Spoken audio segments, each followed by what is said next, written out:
clés à négocier. Hein. Alors, on ne prétend pas être exhaustif en gérant une demi-heure, hein, j'ai absolument pas cette prétention. En revanche, un petit peu, vous montrer les quelques points, on va dire, essentiels qu'il ne faut pas rater, les points sur lesquels il faut être particulièrement vigilant, puis ensuite vous aurez quelques points, on va dire, d'amélioration. En intro, oui, il y a beaucoup de CE qui ont repoussé donc, à début 2019. On a jusqu'à quand? 31/12/2019. Ouais, donc il y a toute l'année pour le faire. Oui, okay. Oui, il y a toute l'année. Simplement, ce n'est pas nous qui sommes maîtres du calendrier, c'est même pas Jupiter, c'est le président de l'entreprise en réalité. Parce qu'il faut savoir que dans les ordonnances, il était prévu que soit il y avait un accord pour repousser ou avancer le passage en CSE, soit de manière unilatérale, l'entreprise pouvait elle-même reporter, en tout cas et au plus tard, c'est ce qu'on vous dit ici tout en bas, l'employeur peut avancer le recul des élections de mise en place du CSE par accord unilatéralement jusqu'au 31/12/2019. Donc en termes clairs, il faut commencer à en discuter un petit peu, simplement pour savoir à quelle date ça va se mettre en place, parce que CSE, c'est pas seulement un changement de fonctionnement, c'est surtout des élections, donc il faut accessoirement préparer et éventuellement gagner. Ça fait partie du sujet. D'accord ? Et juste une parenthèse, on a 3 ou 4 CE du toit citoyen qui participeront sur Salon CE à la Banque de Versailles. Oui, tout à fait, avec Nicolas Dubost. Avec Nicolas Dubost, que tu tout à fait. Hein. Oui. Une rencontre entre CE pour un partage d'expérience. Oui, avec des CE, je connais parce qu'on a discuté avec Nicolas, voilà, justement. C'est intéressant parce que ça permet de voir justement ceux qui ont eu un accord qui leur paraît correct, d'autres pas du tout, enfin voilà, de voir un peu. Et là, c'est en vécu réel de la part des personnes. Alors, question traditionnelle, qui est déjà en CSE dans cette salle? Qui parle maintenant ou se taise à jamais? Oui, très bien, donc on a encore une minorité, on voit bien qu'effectivement les entreprises ne se sont pas précipitées pour mettre en place ce qui était considéré comme le Graal de la simplification du dialogue social, à savoir le CSE. Hein, donc ça doit aussi apprendre un peu d'humilité à tous ceux qui font des réformes en considérant qu'avant eux c'était catastrophique et qu'après eux c'est formidable. Alors, il y a un premier point tout bête, dont il faudra toujours se souvenir. Mais il est tellement évident que je le rappelle parce que, précisément, étant évident, on l'oublie tous. Enfin, on le sait, mais on ne l'intègre pas.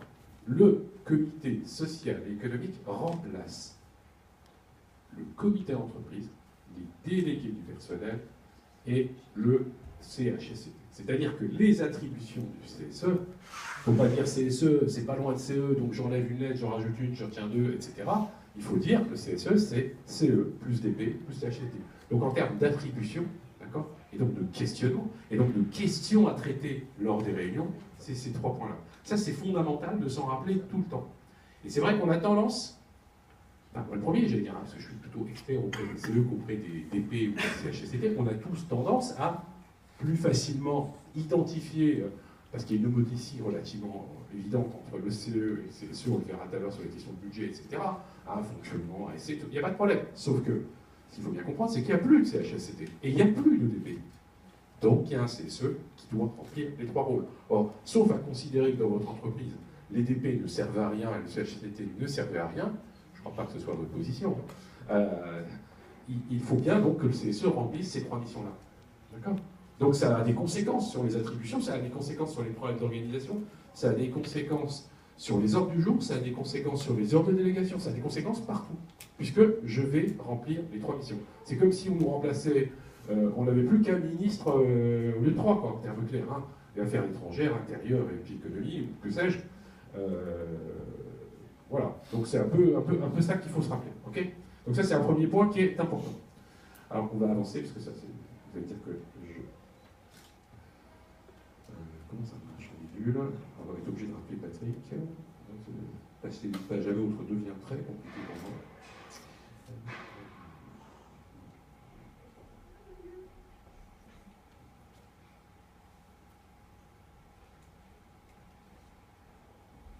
Un souci après? Ouais. On n'arrive pas à passer d'une page à l'autre. C'est quand même un gros souci. Bon, en tout cas, moi je l'avoue pré-affiché. Ah oui, c'est parce qu'il m'a demandé de... Alors. Non, c'est bon, je dois cliquer sur un truc avant. Il n'était pas content. Il était pas content parce que j'avais pas cliqué sur un autre truc. Il est mignon, lui. C'est bon? Ah oui, mais il m'a parlé en anglais, moi j'ai pas tout compris.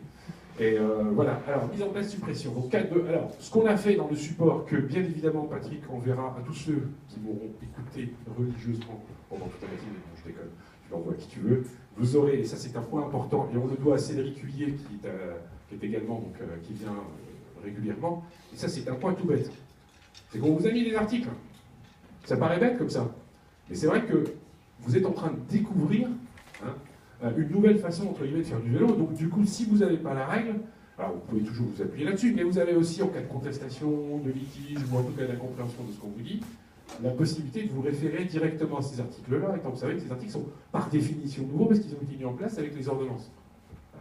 Donc vous ne les connaissez pas, entre guillemets, enfin, je ne mets pas au défi votre connaissance, je dis simplement qu'ils sont par définition nouveaux. D'accord? Donc, premier point, pour mettre en place le CSE, un accord d'entreprise distinct du protocole électoral. Vous vous rappelez que vous avez toujours négocié à chaque élection ce qu'on appelle le PAP communément, protocole d'accord électoral, qui vous dit, ben voilà, il y a tant de collèges, il y a tant d'élus, tout ça vous connaissez par cœur, je simplifie, et puis voilà, puis on va débrouiller, on va faire un vote électronique, etc. Celui-là, je le mets de côté, c'est pas le sujet du jour. Mais à côté de cet accord-là, et qui aussi, y compris, nous donne l'effectif de l'entreprise, donc du coup le nombre de titulaires, suppléants, etc., vous connaissez les règles avec intégration des intérimaires, les CDD, de remplacement en équivalent temps plein, 12 mois, etc. Tout ça, pas de souci, c'est le protocole préélectoral. En revanche, j'ai à côté un accord d'entreprise, et c'est celui qui m'intéresse, conclu avec les DS ou en l'absence de DS avec le CSE. Bien, c'est mignon. Aujourd'hui, le CSE n'existe pas chez moi. Oui, d'accord, mais à partir de demain, une fois qu'il y aura un CSE, d'accord, on pourra aussi négocier avec ce CSE, c'est un fameux accord pour le modifier, etc. Et donc cet accord va déterminer, ou peut déterminer, le nombre, le périmètre des établissements distincts. Et donc, on peut en réalité aujourd'hui négocier, et ça c'est une particularité des ordonnances, même en présence de DS. Je rappelle qu'historiquement les DS et les syndicaux avaient le monopole de la négociation. Et un principe général, c'est que les représentants du personnel CE, etc., représentent, discutent, etc. En revanche, la négociation était réservée aux délégués syndicaux. D'accord? Ce qu'on vous dit également, alors ça concerne, je ne sais pas s'il y a des gens qui sont CCE dans la salle, dans l'élite, voilà, donc ceux qui sont CCE, en gros, avant, il fallait se mettre d'accord, ceux qui n'étaient pas d'accord, c'était la directe tranchée. La loi, enfin l'ordonnance a simplifié, c'est-à-dire que c'est le patron qui a raison, et ce serait, si vous n'êtes pas d'accord sur ces fameux établissements, à vous de saisir la directe. Donc c'est plus voilà. Ok. Donc voilà, donc on vous a rappelé ces points-là, protocole préélectoral, etc., etc. Voilà. On peut mettre en place évidemment, et ça il n'y a pas de changement au sein d'une US quand il y a plusieurs entreprises au sein d'un même groupe qui forment un ensemble, on va dire, complémentaire ou qui font les mêmes activités. Alors, parfois on avait le truc classique entre les bureaux et l'usine quand il y avait deux sociétés distinctes, bon, ça se voit un peu moins qu'avant, mais en tout cas voilà. Puis vous avez aussi la possibilité, pour ceux qui connaissent, de mise en place de ces entreprises, comme on avait des comités inter-entreprises. Les CIE, souvent c'est pour mutualiser des activités sociales et culturelles, avoir un plus gros budget, donc notamment dans la finance, dans la banque, etc. Il y avait souvent ce truc-là, avec la mise en place des CIE au niveau de la MAFI, notamment tout ce qui était marché financier. Ils ont le CIE Bourse, par exemple, qui est un exemple. Voilà, donc ça je l'évite aussi, puisque c'est pas, on va dire, les sujets les plus fréquemment rencontrés. Voilà. Alors, les élections. Vous avez à chaque fois, donc toujours les articles qui vous donnent les éléments et qui sont donc les calculs de seuil. Rappelez-vous que les seuils sont importants. Pourquoi? Parce que l'ordonnance a aussi, à mon sens, commis, je dirais, une erreur de terminologie, voire de sémantique, mais qui reflète en réalité une ambiguïté voulue. Pourquoi? Parce que on est un CSE, qu'on soit 11 salariés ou 100 000. C'est le même terme. Comité social et économique, vous êtes à 11 salariés, vous en mettez en place. En réalité, c'est pour simplifier de manière courte, c'est l'équivalent des anciens DP. Et puis vous êtes une entreprise de 100 000, avec un établissement, vous avez aussi un CSE avec la plénitude des attributions, y compris la commission santé et sécurité. Enfin, donc déjà, ça c'est un point qui est important. Donc le premier point, c'est cette notion de terme qu'elle-même. Ensuite, quand on dit l'ordonnance a simplifié la période de référence, aujourd'hui, l'effectif, il a un effet couperet immédiat. Quand vous descendez, par exemple, en dessous de 50, d'accord, sur 12 mois, alors qu'avant, il fallait un calcul sur 12 mois, et quand on redescend à la baisse et qu'on remonte, d'accord, on a effectivement des délais qui peuvent être très longs avant de remettre en place les institutions. Et donc, vous avez aussi un seuil qui est important à 300. Pourquoi? Parce que 300, pour ceux qui y seront, il faut surveiller ce seuil. Pourquoi? Parce que c'est celui de mise en place obligatoire d'une commission santé, sécurité, travail. D'accord? La fameuse SST. CSST. C'est une commission qui est censée avoir à peu près les attributions de cette CCT, on va dire dans une version plus light, hein, mais en tout cas elle est obligatoire qu'à partir de 300 salariés. D'accord? Ok? Je passe vite là-dessus. Ces règles sont inchangées par rapport aux élections du CE, il n'y a pas de delta. Le seul delta, c'est que la période de référence est beaucoup plus courte. Et donc il y a un effet couperet beaucoup plus rapide. D'accord? Alors qu'avant, on repartait sur 3 ans en arrière, ce qui veut dire quand on avait été un peu plus de 50 sur les 3 dernières années, même si au moment des élections on était de 48 ou 47, eh ben, on avait encore son CE. Aujourd'hui, c'est terminé tout ça. D'accord? Donc ça, c'est un point important. Okay. Alors, quand on veut faire des élections, déjà on commence par respecter la loi, et la loi nous prévoit une règle de représentation équilibrée hommes-femmes. Tout à l'heure, tu parlais du rôle des femmes dans les comités, effectivement, on est bien placé pour savoir quelles sont en nombre, et tant mieux. Alors, sur le principe, personne n'a de problème avec ça. 99% des gens, parce qu'il y a quand même toujours 1% de cons, comme disait Michel Audiard, mais globalement, personne n'a de problème avec ça. Moi, j'ai un tout petit souci. C'est sur le côté pratico-pratique. Et je vais m'en expliquer. D'accord? On va d'abord alterner sur les listes homme-femme. On commence par un homme ou une femme. Alors oui, on est sympa. La loi vous donne une certaine souplesse. Et à concurrence du pourcentage du collège dans lequel vous êtes. Si vous êtes dans un collège, on va faire simple entre nous, parce que je ne suis pas très fort en maths, 100 personnes, 100 salariés. Dedans, il y a 60 hommes, 40 femmes. L'inverse, ça m'est égal. Et j'aurai 10 élus, je simplifie ma vie, j'ai donc 6 hommes, 4 femmes. Jusque-là, c'est beau, c'est facile, ouais, super. Et donc j'alterne la concurrence. Donc je vais au départ avoir un homme ou une femme, et ainsi de suite. Puis quand j'arrive à la 4e femme, après j'aurai plus que des hommes. Vous l'avez? Enfin, on se comprend. Alors, premièrement, sur ça, j'ai pas de souci. En revanche, ce qui se passe, c'est que quand on regarde dans les entreprises de manière concrète, parfois il y a une crise de recrutement d'un côté ou de l'autre. J'ai bien dit d'un côté ou de l'autre, j'ai vu tous les cas de figure. Pour des tas de raisons. D'abord parce qu'il y a l'habitude, c'est-à-dire que les anciens élus, ils n'étaient pas forcément à cette fameuse parité. Il peut y avoir entre guillemets trop de femmes ou trop d'hommes dans le CE. Hein, et souvent, aux élections, c'est un peu les mêmes tirs qui sont présentes. Hein. On connaît l'impact des élections sur les salariés qui se présentent. Alors, le point qu'il faut, à mon sens, retenir, et c'est un point qu'on va discuter ensemble peut-être tout au long de la matinée, c'est est-ce que j'ai intérêt à négocier des listes de 10, d'accord? Parce que dans le cas de la loi, on va voir tout à l'heure, on a un tableau qui nous dit que tant de salariés dans l'entreprise égale 10 élus, ou est-ce que j'ai pas intérêt, si je suis pas capable de respecter cette parité, et quelles que soient les listes syndicales, c'est pas le sujet, à me dire, je vais pas en avoir 10, je vais en avoir 8. Au risque de vous choquer. Mais du coup, ce sera plus facile pour moi d'atteindre ce pourcentage parce que j'ai que 4 femmes, enfin j'ai pas 4 femmes, justement j'en ai 3, d'ailleurs j'ai pas 6 hommes, j'en ai 5. Et du coup, au moins là, ma proportionnalité, je vais la tenir plus facilement.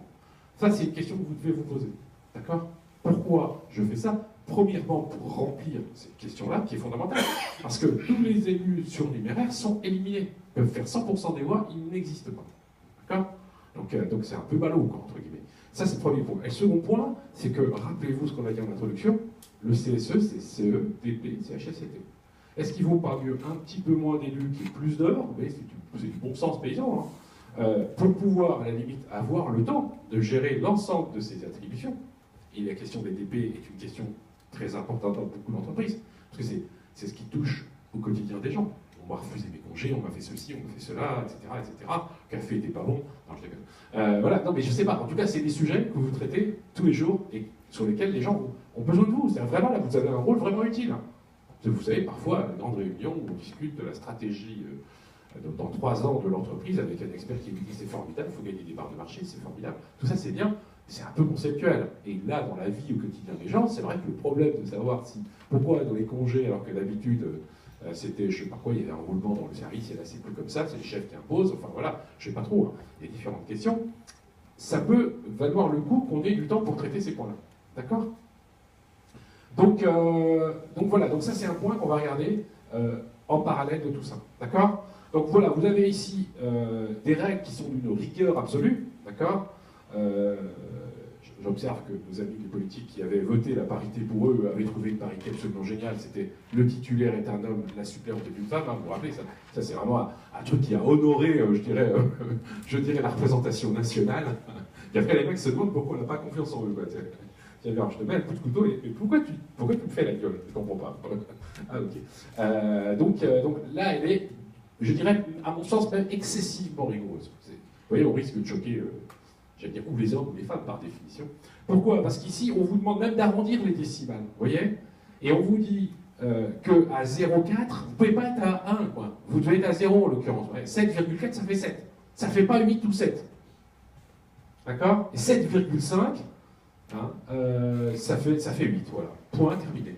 Ça ne peut pas faire 7 non plus. Donc, je trouve qu'il y a un côté excessif dans la rigueur. Voilà. Alors, on vous dit, ici, quand il y a un nombre vous voyez, on vous dit qu'on est sympa, c'est que par contre, s'il y a un nombre de sièges, un pair à pourvoir, 11 élus à mettre en place, et qu'il y aurait 50-50 d'entreprises, ce qui est quand même un peu improbable, hein, parce qu'a priori, il peut y avoir 50,2 femmes, ou 49,8 hommes, etc. On vous dit que là, vous pouvez, sur le 11e siège, mettre moins un homme ou une femme. On a belle affaire, quelle souplesse. Voilà. Donc voilà, et puis dernier point aussi, évidemment, si j'applique les règles et que ces règles peuvent conduire à l'exclusion totale d'un des deux sexes, à ce moment-là, je peux avoir un élu. Hein. En gros, j'ai 97% d'hommes, 3% de femmes, et j'ai 10 postes. Si j'applique la règle de 3, ça me fait 10 hommes, point terminé. Là, on vous dit, dans ce cas-là, vous pouvez prendre une femme. Ou l'inverse, hein, on s'est compris. D'accord? Ce qui est important de comprendre, c'est que ce raisonnement, il est par collège. Et c'est ça la difficulté supplémentaire. Dans certains collèges où il y a peu de personnes, je prends l'exemple au hasard des femmes, hein, c'est un exemple totalement théorique, bien évidemment. Personne n'a vécu de pression quand on est cas de se présenter aux élections, enfin, ce qui est vrai d'ailleurs de toutes les catégories. Quand vous avez 25 personnes, par exemple, dans une entreprise de cadre, et que effectivement vous êtes dans ces potentialités-là, il n'est pas certain qu'on arrive à trouver les candidats. D'accord? Donc c'est pour ça qu'il faut avoir des réflexes de raisonner, je dirais, entre guillemets à l'envers. Il faudra respecter ça, c'est un point de passage obligé, mais on va d'abord regarder le nombre d'élus totaux à mettre en place, et ensuite la question de le respect de cette représentation équilibrée. Il n'y a pas de question là, il n'y a pas de difficulté, on peut avancer. Ok. Donc voilà, donc là ce qu'on vous dit c'est évidemment les conséquences. Hein. Les conséquences c'est que évidemment toute contestation, le juge peut être saisi par une des listes, hein, bien évidemment. Si une liste n'a pas respecté les règles de représentation équilibrée des hommes et des femmes, il prononcera l'annulation des derniers élus appartenant au sexe surreprésenté. C'est ce que je vous avais dit. Il pourra aussi annuler l'élection d'élus si l'alternance n'est pas respectée. Donc attention aussi à ça. Si vous n'avez pas alterné, c'est mort. Oui. Ça veut dire qu'il ne peut plus y avoir de liste individuelle. Au deuxième tour, je parlais au deuxième tour. Bah non, parce qu'à la limite, une liste d'une personne, elle est bonne. Voilà, on la souhaite deux. Absolument, on est d'accord. Exactement. Comment? Oui, mais je dirais que l'expérience montre qu'à l'issue d'une élection, il y a parfois des gens qui perdent l'élection. De manière statistique, ça arrive même très probablement. Et donc, du coup, j'ai toujours le risque d'avoir quelqu'un qui n'est pas content du résultat. Non, mais je n'encourage pas à se dire si on y arrive à s'arranger et que tout le monde est content, mais je dis attention à ça parce que, du coup, là, c'est une sanction, on va dire, quasi automatique, si vous voulez. Elle n'est pas... On ne va pas débattre sur le fait que j'ai eu une enfance difficile et c'est pour ça que je n'ai pas présenté de femme avec moi. Vous voyez, on ne va pas faire ça devant le juge. Ça ne va pas marcher. Ce coup-là, il ne marchera pas. Voilà, donc il faut faire attention à ça, et c'est pour ça que moi je préfère partir à l'envers, c'est-à-dire sur combien d'élus maximum je suis capable de tenir à la fois l'alternance dans la liste et la proportionnalité. C'est le problème quand on ne trouve pas de candidat. Oui, et voilà, mais dans ce cas-là, à quoi vaut se battre pour avoir 22 postes? Oui. Au mieux peut-être d'en avoir 12, et puis être capable de tenir ça à son truc. Chez nous, il y a une liste avec une salariée qui était toute seule à se présenter, elle était élue. Personne n'a contesté. C'est bien, non, mais vous êtes galant, c'est bien. C'est bien. Bah, à la limite, elle respectait, je dirais, l'alternance. Oui, pour répondre plus précisément, techniquement, elle respectait l'alternance. Elle était incomplète, mais vous voyez un peu les conséquences en termes d'élection. Oui. On n'avait même pas de suppléant. Disons que la loi, elle oblige à l'alternance, oui. Mais elle n'oblige pas à remplir le nombre de candidats par rapport au nombre de sièges. Nous sommes d'accord, c'est même l'inverse. C'est-à-dire qu'il faut d'abord respecter cette fameuse alternance et ensuite cette proportionnalité. Et à la limite, la question de liste incomplète ou complète est complètement anecdotique du point de vue de la loi. D'accord ? Le problème, c'est de trouver des candidats. Oui, je suis d'accord. Mais c'est pour ça que je pars d'un nombre je vais faire un nombre de titulaires qui va dépendre des candidats que je trouve. On se pose le problème à l'envers. Avant, on se posait la question de dire plus j'ai titulaire, mieux c'est, parce que du coup, j'ai de la place, entre guillemets. J'ai des postes à distribuer, si je puis me permettre de parler ainsi. Là, on va se poser la question à l'envers. Est-ce que je suis capable de tenir cette fameuse alternance, d'une part, et d'autre part, cette proportionnalité de mon collège, j'insiste, de mon collège. Ça, c'est un point très important. Et de la liste suppléant titulaire. Ah bah les deux, oui, merci. Les deux mon adjudant, je suis d'accord, merci. Vous avez raison de le rappeler, je suis d'accord. Ok? Donc ça, c'est un point sur lequel il faudra être vigilant. Alors, durée, fin de mandat. Durée, par principe 4 ans, par accord, on peut le ramener de 2 à 4 ans. Ça, vous êtes clair, parce qu'il n'y a pas de changement avec ce qu'on constate sur les CE. En revanche, on ne peut pas faire plus de 3 mandats successifs. D'accord? Sauf dérogation. Alors, attendez. Quelle que soit la durée des mandats, ça c'est le point important. Vous n'avez pas le droit à 12 ans, vous avez le droit à 3 mandats successifs. Ça c'est le principe, on va voir comment on peut le changer. Mais le principe c'est celui-là. Donc c'est 3 fois X, le X étant compris entre 2 et 4.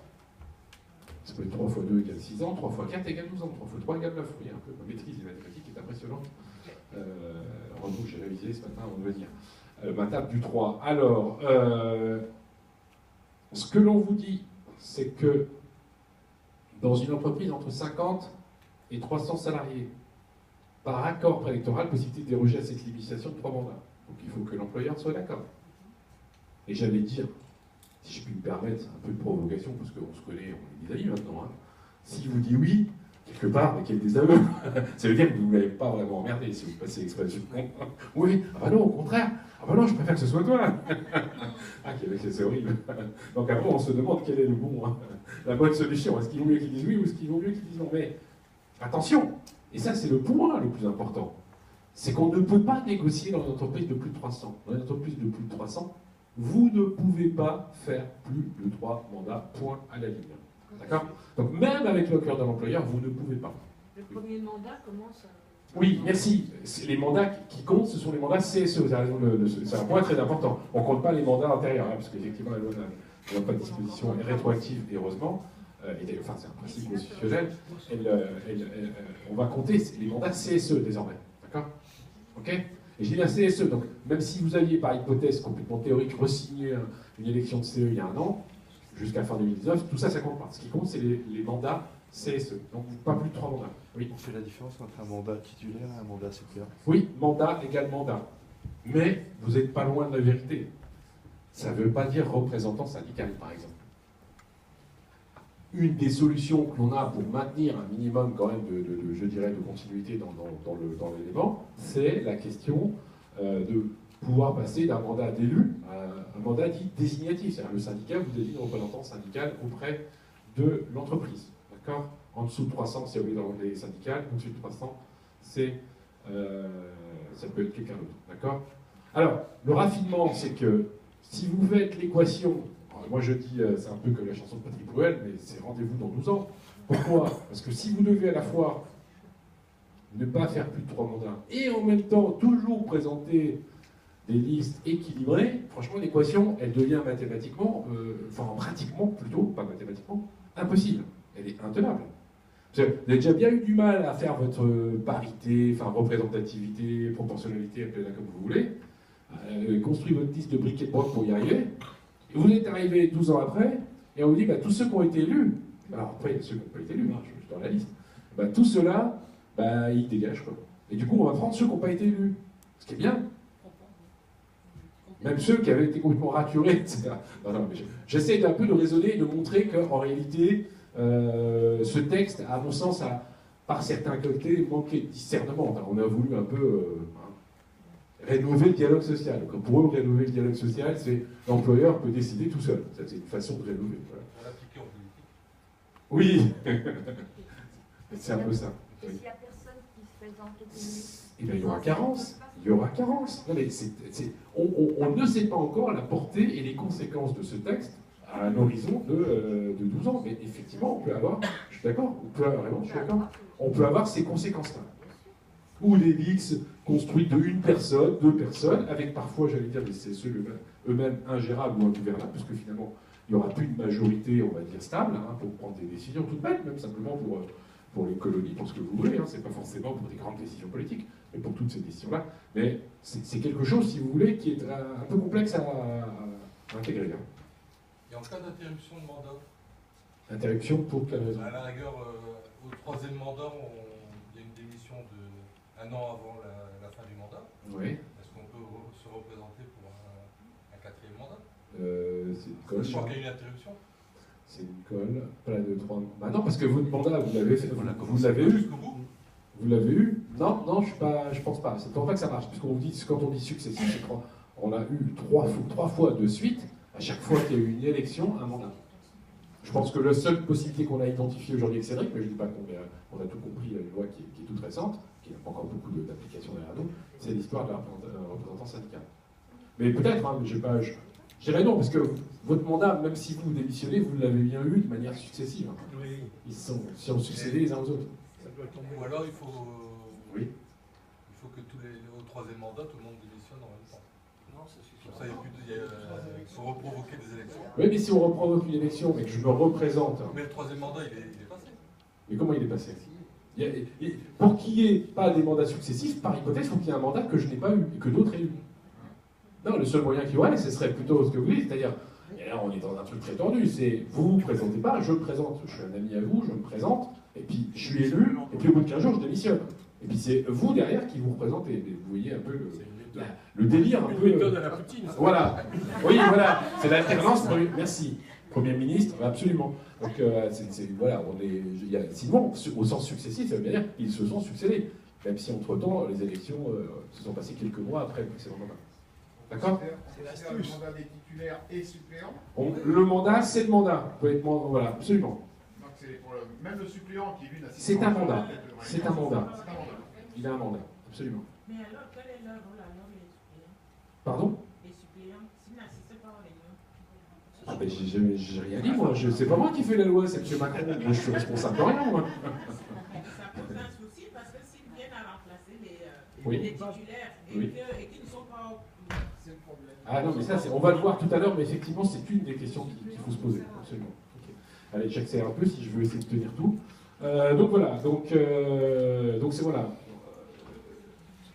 Tout ça, il n'y a pas de ok. Alors, fonctionnement du CSE, vous avez ici les articles, personnalité civile, pas de changement comme le CE, je vais vite, présidé par l'employeur, c'est le trésorier, obligation d'un règlement intérieur, le principe de lequel le règlement intérieur est plus porté. Ça, je vais vite, puisqu'on va en parler tout à l'heure. Local aménagé, matériel nécessaire, tout ça, c'est du bon sens pour vous avoir donné les articles, parce que de là, imaginez qu'un employeur puisse, sans s'en rendre compte, ce qui serait vraiment mal les connaître, vous dire, mais non, vous n'avez pas droit à local, ou etc., ou des moyens. Je ne crois pas une seule seconde. Et en supposant qu'il y en ait un parmi les 10 millions, ben vous avez les articles qui vous donnent vos droits, ici, dans ce support qui a été rédigé conjointement avec Cédric. D'accord? Alors, on regarde le fameux décret, qui nous donne le nombre d'élus. Là, vous avez des tranches. Hein. Tac, tac, tac, tac. Je crois, on va faire 200 à 249, 10 titulaires, 22 heures, 220. D'accord? Et le terrain de jeu, c'est ça. Vous ne pouvez pas avoir moins de 220 heures. Et après, vous pouvez avoir toutes les combinaisons mathématiques entre le nombre d'élus titulaires et le nombre d'heures. Augmenter le nombre de titulaires, par exemple, les passer à 20, et dans ce cas-là, vous êtes à 11 heures. D'accord?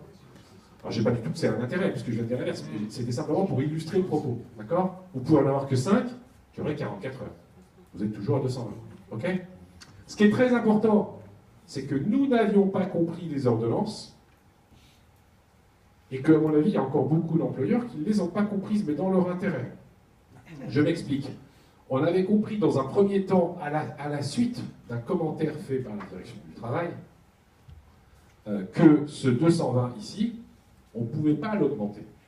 En réalité, quand on lit le décret article R2314-1, on vous dit qu'on doit être à au moins 220 heures pour une entreprise ici de 200 à 249 personnes. D'accord? Simplement, donc les employeurs peuvent avoir tendance, mais je pense aussi, y compris de bonne foi pour certains d'entre eux, à vous dire on ne peut pas donner plus.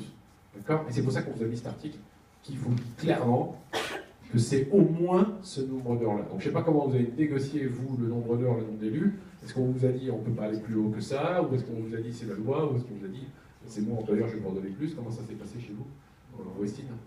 Enfin, nous, on a diminué le nombre de titulaires d'élus, ouais. de titulaires, et ça a augmenté tout le temps le ouais. nombre d'heures.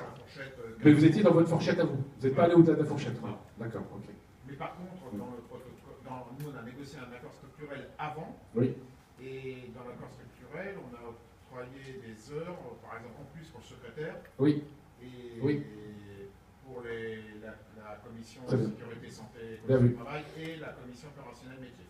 Très bien, oui, très bien, oui, c'est ce qu'il faut faire, oui, absolument. Alors, vous avez vu qu'ici, si on regarde le texte, il ne nous dit pas que le trésorier a plus d'heures. Nous, il n'y a pas une négo, c'est la loi, là, ça n'a rien à dire. D'accord. Donc il y aura ces points-là à négocier, mais retenez en tout cas que ce chiffre-là est toujours un chiffre au moins. D'accord? Donc vous regarderez dans le petit tableau où vous êtes. D'accord? Évidemment, c'est le nombre de salariés de l'entreprise, hein. C'est pas y compris les intérimaires, les CDD, sauf s'ils sont là. C'est à date de la mise en place du CSE. D'accord? C'est clair ça, le petit tableau? Enfin, il n'est pas compliqué, vous direz. Donc voilà, les heures de délégation, on y vient. Crédit d'heures pour les salariés en forfait jour, on vous explique comment ça marche. Une demi-journée, c'est 4 heures, une journée, c'est 8 heures. Hein, parce qu'avant, on avait ce concept-là qui était compliqué, c'est comment je traduis en heures quelqu'un qui est en forfait jour. Là, maintenant, la loi vous dit comment ça marche. Cumul répartition des autres délégations de crédit peut être utilisé de manière cumulative dans les limites de 12 mois sans pouvoir dépasser une fois et demie de crédit. C'est-à-dire qu'on a un crédit reportable d'un mois à l'autre, voire sur 12 mois, mais sans jamais dépasser les 50%. Et donc, c'est aussi pour ça qu'il faut comprendre que la question des heures, qu'on avait vu tout à l'heure, si je peux reporter 50% de mes heures, évidemment, 50% de 20 heures ou 50% de 30 heures, c'est pas la même chose. Donc, moins d'élus, plus d'heures peut être aussi intéressant de ce point de vue-là. D'accord ? On peut répartir les heures entre les titulaires et les suppléants. Les membres titulaires peuvent chaque mois se répartir entre eux et avec les membres suppléants le crédit d'heure dont ils bénéficient. C'est pour ça qu'il peut y avoir un règlement intérieur qui est intéressant. Parce qu'un règlement intérieur peut nous dire les titulaires, ils ont tous 20 heures, mais si on n'arrive pas à négocier avec l'employeur le fait que le secrétaire ait 20 heures de plus pour des PV, etc., on peut dire dans les 20 heures de chacun des titulaires, on redonne 2 heures chacun. Enfin, je dis ça, c'est meilleur au secrétaire. Oui, pardon, il y avait une question. Oui, bonjour.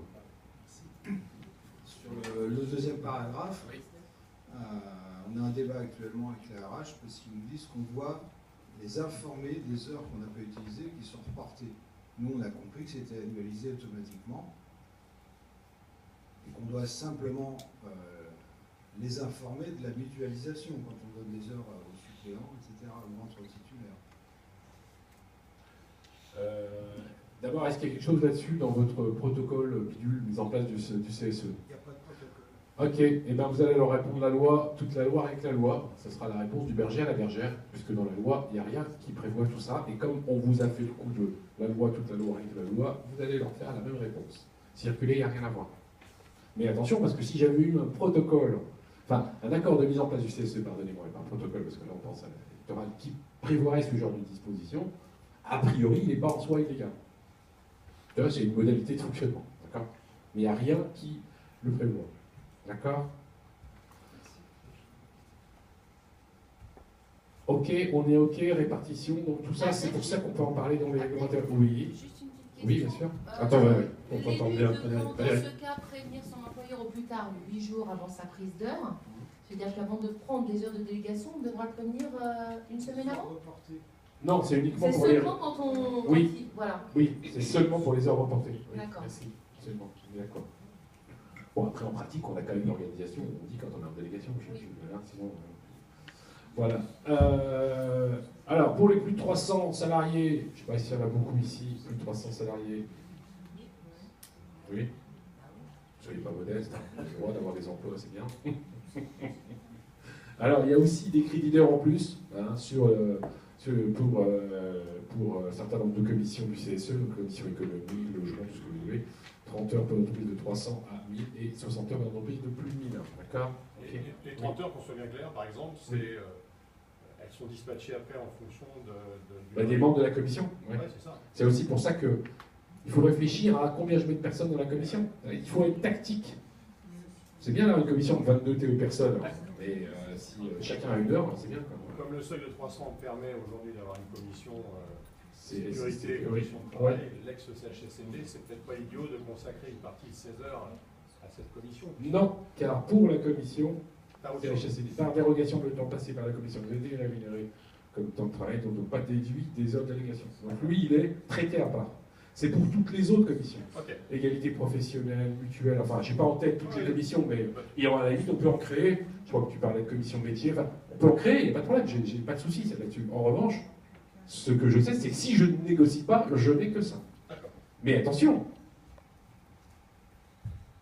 il faut savoir lire, à défaut d'accord. Ça veut dire que je peux, si j'ai un accord, il peut me dire 300 heures, il peut me dire 3 heures. C'est ça qu'il faut bien comprendre. La révolution macronienne, c'est tout est négociable, on est au souk. C'est-à-dire qu'en l'occurrence, on peut avoir moins et il n'y a pratiquement plus de ce qu'on appelle d'ordre public. D'accord ? Quand vous avez de l'ordre public, ce sera précisé.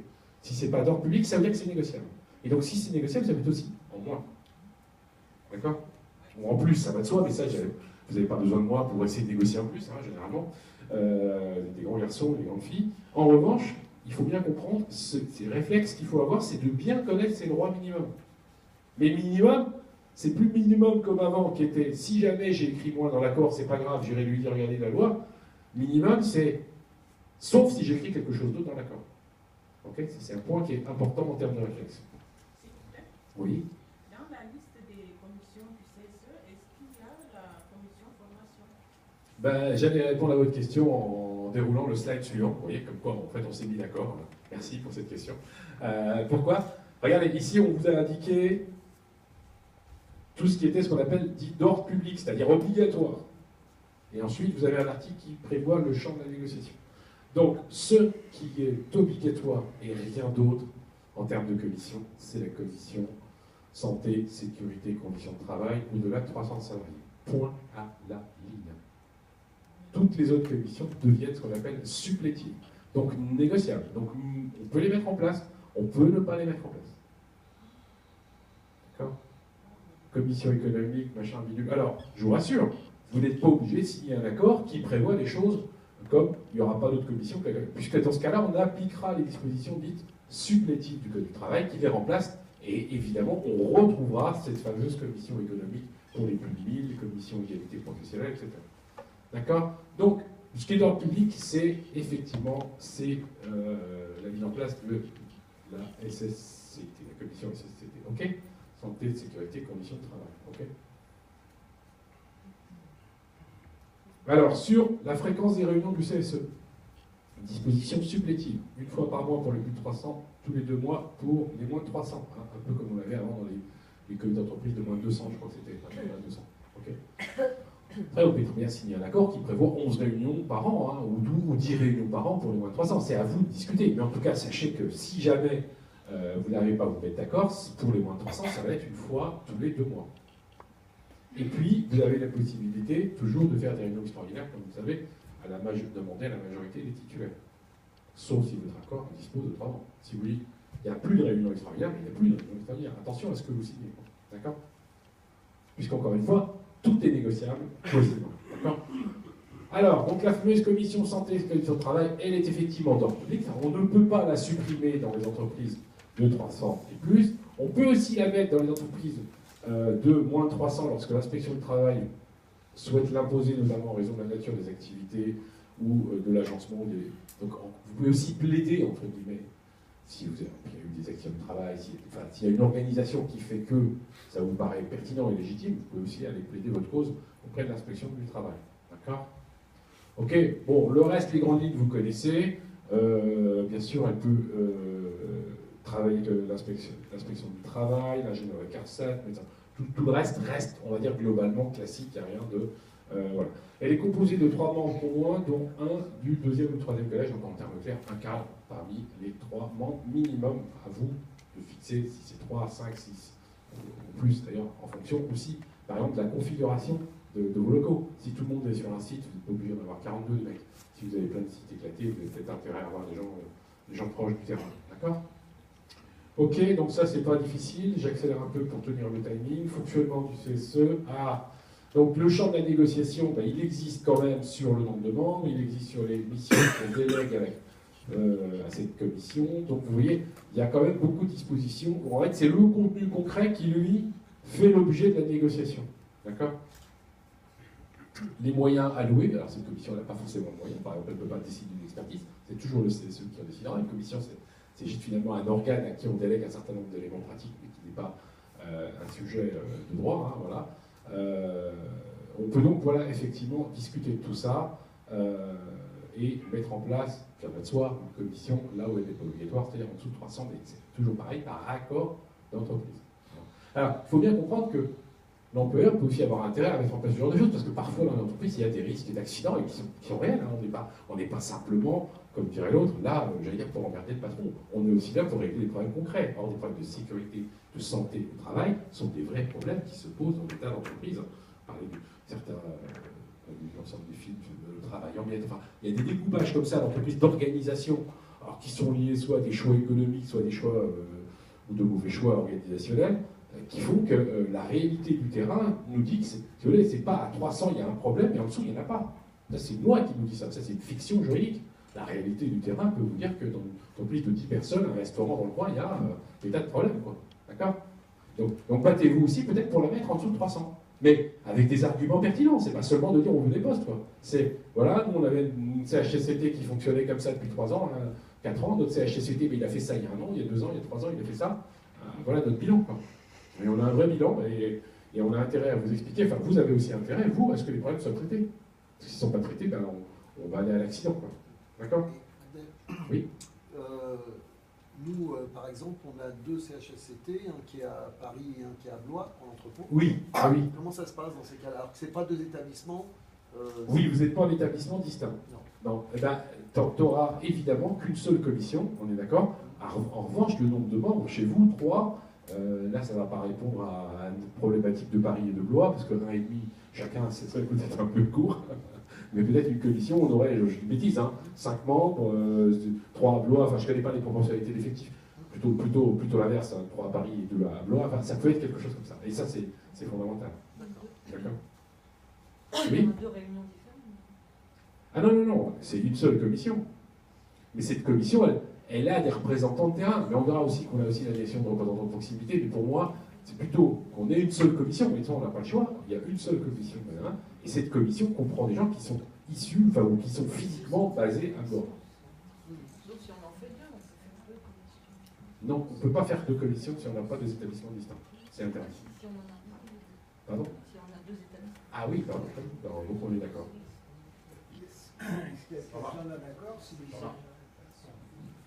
Est-ce que les élus ont besoin d'un accord avec l'employeur pour mettre en place une commission santé, sécurité, conditions de travail, à partir du moment où on ne demande pas de moyens supplémentaires en heure? 300 salariés, c'est le seuil au-delà duquel la commission est obligatoire et je n'ai pas besoin de l'accord de l'employeur. Mais en dessous de 300, il faut l'accord de l'employeur. En dessous de 300, il faut l'accord de l'employeur. C'est comme ça. Alors, disposition supplétive. Donc là, voilà, vous avez la réponse précise à votre question. Quand on dit supplétive, ça veut dire c'est soit j'ai un accord et je fais ce que je veux, c'est moi le chef. Je mets une commission, j'en mets pas, je mets 100 personnes dedans, je mets personne dedans, je fais comme je veux par accord. Et soit j'ai pas d'accord, et dans ce cas-là, s'appliquent uniquement ces dispositions-là qui sont commission économique, il faut qu'il y ait au moins 1000 salariés, il y a 5 membres, elles se réunissent 2 fois par an, etc. etc. Commission formation professionnelle, logement, égalité professionnelle, toujours présidée par un monsieur. Mais attention, ces commissions n'existent que si mon accord n'en dispose pas autrement. Et donc un accord pourrait, à l'insu de son plein gré, supprimer une commission. Si j'ai un accord qui nous dit il y a une commission formation professionnelle avec 7 membres, et il y a une commission logement avec 3 membres, on pourrait considérer qu'on a bien un accord. Enfin, c'est le cas, pardon. Et donc cet accord a implicitement écarté la commission d'égalité professionnelle et donc elle n'existe pas. Bon. Attention à ça. Je ne sais pas si je suis clair. Je signe un accord dans lequel je fais la liste de mes commissions, ben c'est mon accord qui s'applique. Si mon accord il a zappé une commission, tant pis pour moi. Tant pis pour moi. Sauf si vous êtes malin. Et si vous êtes malin, qu'est-ce que vous faites? Vous écrivez à chacun des articles que vous travaillez pour tous les dispositifs non traités par cet accord, renvoie aux dispositions supplétives du Code du travail. C'est une espèce de voiture balai que vous remettez vous-même. D'accord? Parce qu'on peut se louper, on peut oublier. Vous voyez, parce que dans la négo, des fois, ça peut être compliqué, ça peut être long, finalement, il vous dit non, pas 4 personnes, c'est trop, 2, c'est bien, on discute pendant des heures, puis on finit par tomber sur 3, puis, je dirais, dans cet accouchement douloureux, si je puis dire, ou en tout cas laborieux, bah, on a fait notre commission formation, puis on a zappé les 2 autres, ou au contraire, d'ailleurs, c'est pas le problème. Donc j'ai bien un accord qui dispose que j'ai une commission. Je ne peux pas dire que j'ai pas d'accord, puisque cet accord me parle de formation qui ne parle pas du reste. Pourquoi vous voudriez que j'ai une commission égalité professionnelle, monsieur? Vous êtes d'accord? Il n'y en a pas dans mon accord. Donc, vous mettez cette petite phrase un peu type qui vous dit, à chaque fois, pour tous les points non traités explicitement par l'accord, on renvoie aux dispositions supplétives du Code du travail. OK? Voilà, donc vous avez le paquet d'heures. Alors c'est pareil. Point trop non faux, comme disait l'autre. Si jamais vous n'avez pas un équilibre entre le nombre de commissions, le nombre de membres et le nombre d'heures, vous êtes en train de diluer avec beaucoup d'eau votre vin. Et à la fin, ça donne de l'eau, quoi. Ça ne donnera pas quelque chose de formidable.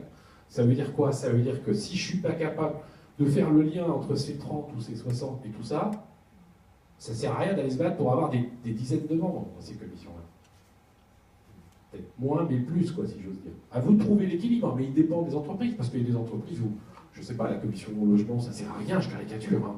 Et d'autres où, au contraire, c'est vital, c'est très important. Moi, je n'ai pas d'avis au départ hein, sur ces sujets-là. Commission formation, au risque de faire sauter le plafond de notre ami Nicolas, je ne maîtrise pas si c'est vraiment important ou pas. Je ne fais pas mon snob en disant ça ne sert à rien, j'en sais rien.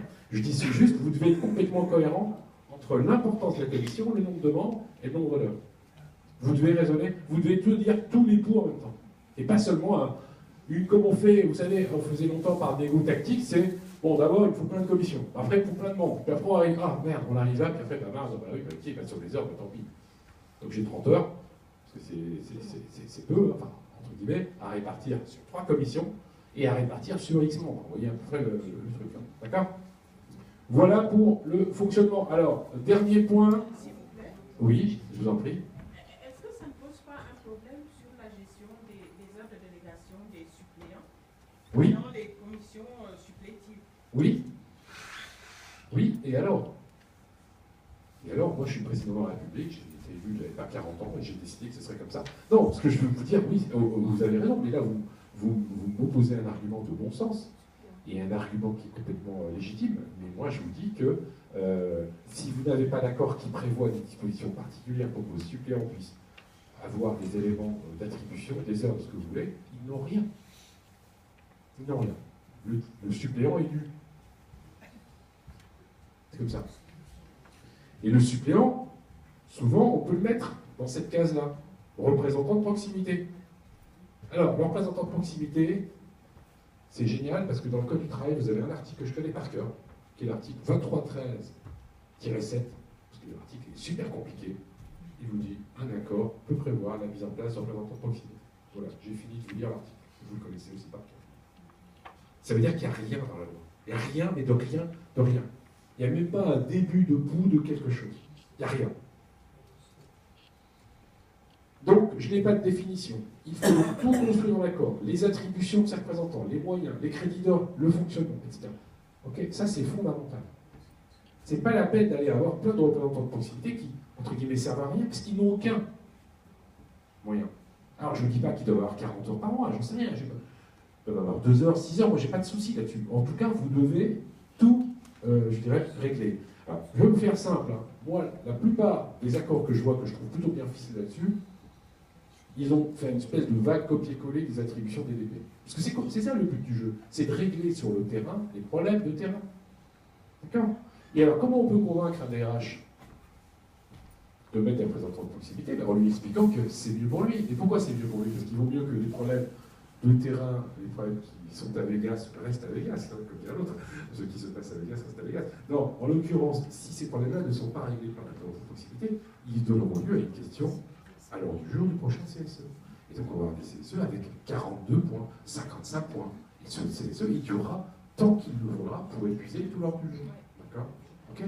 Donc il a aussi intérêt, objectivement, le DRH, à ce que des problèmes locaux restent locaux, comme leur nom implicitement l'indique, mais j'allais dire même, la loi est tellement lapidaire qu'il est représentant de proximité, mais il pourrait s'occuper de problèmes internationaux, j'allais dire, façon de parler. D'accord? Donc ça, c'est à vous de travailler là-dessus, et donc qui est laissé totalement au libre choix des négociateurs. On peut tout mettre. Le nombre de membres, les attributions notamment en matière de santé, de sécurité. Je parlais tout à l'heure, ça peut être aussi un relais, Yann, sur Blois, d'avoir la représentant de proximité à Blois qui gère toute partie des problèmes de santé, de sécurité et conditions de travail. Modalité de fonctionnement de temps de délégation, c'est quand on rajoute aux créditeurs s'ils sont également membres du titulaire. Attention, si j'ai mis comme représentant de proximité des gens qui ne sont pas membres titulaires du CSE et que j'ai juste zappé les autres délégations, ils n'auront aucune heure. Alors, ils vont peut-être au début jouer le jeu, puis après ils vont s'épuiser, les mecs. Ou les femmes. Et ceux qui sont élus, ils ont le droit quand même d'heure. 0. C'est marqué en plus. Ah pardon, vous parlez de qui là? Je croyais que vous parliez d'un représentant de proximité. Ah bah, je vous renvoie, Raymond, au petit tableau que nous avons vu précédemment, et à votre accord. Donc ils ont, évidemment, quand je suis élu titulaire, j'ai mes heures dans mon petit tableau, mais j'ai pas plus, pas moins, entre guillemets, pour faire cette fonction-là. Ok? Donc l'idée ici, ça pourrait être, on va dire, c'est une proposition, hein, vous faites ce que vous voulez, d'y mettre un certain nombre de vos suppléants, mais à la condition que vos suppléants, ils aient à minima eu dans cet accord pour la représentant de proximité un certain nombre d'heures de délégation. D'accord? Ça, c'est fondamental. Okay. Et donc, c'est le CSE qui les désigne, et il peut les désigner parmi les élus ou parmi les non-élus. D'accord? Il vote pour qui il veut. Alors, attention, parce que si votre accord dit le CSE nommera des représentants de proximité uniquement parmi les membres du CSE, bah, vous avez vous-même fermé le jeu. Il ne faut pas faire ça. Ça ne sert à rien. Vous prendrez peut-être cette décision ultérieurement. Vous pouvez dire simplement parmi les salariés d'entreprise. Et dans ce cas-là, ils peuvent être élus ou pas élus. Ça vous laisse la souplesse, évidemment, globale. Ok? On est bon? Alors, ils ont quand même, heureusement, la loi a prévu qu'ils ont quand même le statut protecteur des représentants du personnel. Donc, ils ne peuvent pas être licenciés sans l'autorisation de l'inspection du travail. D'accord? Ok? Voilà, on est bon. On est bon en termes de timing? On est bon. Très bien, très bien. On a commencé 10 minutes en retard. C'est formidable. Hein. C'est formidable. Donc, ok, et ben j'ai fini. On se voit après la tribune libre de Marie. Oui. Hein, ok. Alors, il y a juste un point que je n'ai pas déroulé, mais que je vais dérouler très vite, parce que ça, je vais plutôt vous l'envoyer, c'est tout ce qui est règlement intérieur. Il va falloir que tu reviennes à mon âge, pour afficher ce figure. Tu as fait une manip, tu as pas rabouté ton ordi, je n'ai pas vu ce que tu as fait, donc sinon je vais faire la même chose. C'est pas mon ordi en fait. Alors je vais regarder comment tu fais, vas-y, comme ça, je t'en dis. C'est pas mon ordi, hein. Écoute, là on va fermer. Ah, tu le fermes et tu le rouvres, toi t'es trop fort. C'est ça? Non, celui du dessus, c'est le règlement intérieur. Mais j'essaie de faire vite, hein. Je me donne 10 minutes pour te présenter celui-là. Ah mais oui, il est bête. Hein. Et là tu vas aller sur quelle slide? Le page 2, oui. C'est surtout, oui, voilà, parfait. Alors, ok, donc on va très vite. Règlement intérieur, c'est la règle du jeu du CSE. Okay, la règle du jeu du CSE. Pourquoi? Parce que d'un point de vue juridique, si je n'ai pas un règlement intérieur, aucun membre, à part le secrétaire ou la secrétaire, n'a de droit ou de prérogatives particulières qui soient fixées par la loi. Et la seule prérogative du ou de la secrétaire, c'est de faire le PV. Dans un délai d'ailleurs accessoirement très court, de plus en plus court. À part ça, tout le reste, je dirais, renvoie au règlement intérieur. Alors, on va évidemment aller vite, puisque en termes de timing, on est quoi dans les 10 minutes? On est pas c'est bon. Voilà. Non, c'est pas grave. Non, mais on peut commencer la deuxième intervention. Non, je vais juste leur présenter un truc, parce que ça, à mon avis, ce qui est intéressant, c'est de le renvoyer. Voilà. Et j'en ai pour 2 minutes. Voilà, donc on vous a fait un truc structuré autour des chapitres pour pouvoir comprendre comment ça fonctionne, les moyens, etc., les réunions, etc. C'est du bon sens. Et puis, pour terminer, il y a un seul point où vous devez faire attention, parce que d'un point de vue juridique, voilà, c'est ça. C'est les fonctions du secrétaire et accessoirement du trésorier. C'est-à-dire que, encore une fois, la loi ne prévoit pas, en termes clairs, si je n'ai pas de règlement intérieur, pour acheter un stylo, il faut un voxel. Je caricature, personne n'ira faire un procès au tribunal parce que vous avez acheté un stylo. En tout cas, d'un point de vue juridique, le seul qui est détenteur du budget, c'est pas le trésorier, c'est pas le secrétaire, c'est le CE ou le CSE lui-même. Donc évidemment qu'il faut un règlement intérieur, parce que évidemment que pour payer la facture Orange de 19,99 €, il ne faut pas refaire un vote sur lequel on est d'accord, tous ensemble, et on discute du pour et du contre, etc. Donc on fait un règlement intérieur dans lequel on donne des niveaux de délégation qui peuvent être jusqu'à une certaine somme, l'un des deux filles, au-delà d'une certaine somme, et jusqu'à une autre somme trésorier plus secrétaire double signature. Enfin, tout ça, après, c'est votre entre guillemets tambouille. Et puis, dernier point, comment on fait, on en parlait tout à l'heure, comment un suppléant peut remplacer un titulaire dans le CSE, il faut le régler là. Parce que si je vous préviens 10 minutes avant la réunion, vous qui êtes à Marseille, qu'il faut me remplacer à Paris parce que je me suis cassé le pied en descendant du métro, ça ne marchera pas. Donc, si on n'a pas des règles qui permettent d'avoir, par exemple, des suppléants volants, par exemple, qui peuvent venir, j'ai 10 titulaires, 10 suppléants, mais sur les 10 suppléants, il n'y en a que 2 qui assistent, ce qui est une manière de remplacer les titulaires qui seraient d'abord totalement absents. Ça peut être une solution. Tout ça, c'est dans le règlement intérieur. Comment ça marche les autres délégations, comment on les utilise, etc., etc. Vous donnez des règles du jeu et ces règles du jeu sont précises. Dernier point, le règlement intérieur, c'est ce qui fixe aussi la règle pour arrêter les comptes annuels. Qui arrête les comptes annuels? Est-ce que c'est le secrétaire et le trésorier ou est-ce que c'est une commission ad hoc qu'on a mis en place? Tout ça est écrit dans le règlement intérieur qu'on vous enverra avec Patrick. Oui, voilà, je propose que tout à l'heure, on puisse se refaire encore un petit point là-dessus. Ah oui, c'est vrai qu'on se voit tout à l'heure. Oui, ok. Bon, bah, très bien. Il y a une deuxième mi-temps. Oui, c'est vrai. C'est pas ça, ne prends pas. Non, ok, ça marche. Oui, t'as raison. Alors, ok, bah, écoutez, donc on vous laisse entre les mains de Marie et de Patrick, et on vous retrouve tout à l'heure, après pour la deuxième mi-temps. Dans une demi-heure. Dans une demi-heure. Merci. Bon, bah, finalement, ça va. Parfait.